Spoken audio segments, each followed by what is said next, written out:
Representative Abbarno, tell us about your legislative district. You represent the 20th legislative district. The 20th district is beautiful, diverse, has a lot of natural resources, and has a ton of great economic and quality of life opportunities.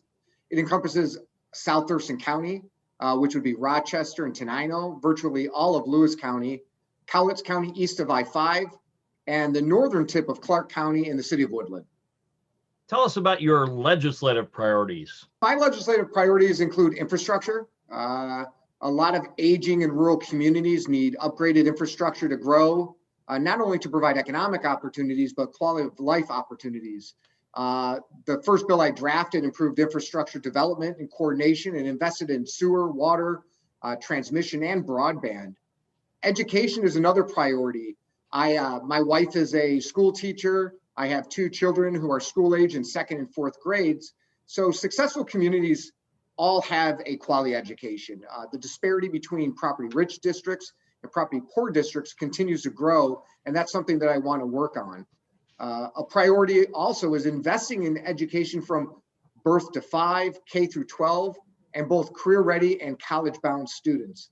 And lastly, which would be more of an umbrella priority or an overarching priority, would be poverty. I try to look at legislation through a poverty lens. Will the bill strengthen families and help them be successful? Will the bill break the cycle of intergenerational poverty? And will that bill create more opportunities for success, or will it perpetuate reliance on the state? You had previously served on the Centralia City Council as an elected position, but this is a new position for you as a state representative, serving since the beginning of January. What has surprised you most about being a state representative? There are a lot of great ideas, but not everybody shares your passion. And most certainly we all come from different experiences, guided by our different value systems.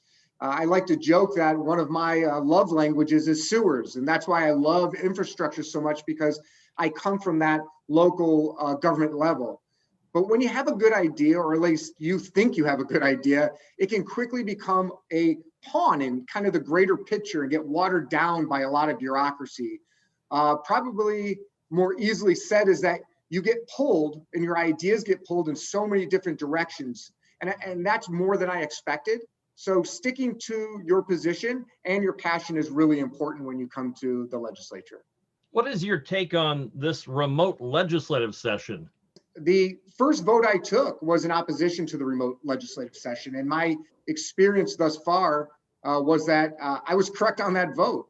While the remote session may be good for passive participation, there is less bills, less debate and discussion, and less interaction from our constituents. So, you know, it's difficult to get all the testimony you want and that you want to hear at a committee. And it's difficult to sit down with all the stakeholders on issues that you feel passionate about and want to work on. So I would say for passive participation, it's good. For active participation and really solving problems, it's not so good. What would you tell constituents about the importance of them participating in this process, and how can they go about doing so? Some of the best ideas for bills and some of the best discussions I've had about issues come right from my constituents. If you want to discuss an issue or a bill, contact me through my website, representativepeterabbarno.com. I can be emailed at peter.abbarno@ledge.wa.gov. And really signing up for my newsletter at the website, representativepeterabbarno.com, may be the best way to stay on top of all the issues.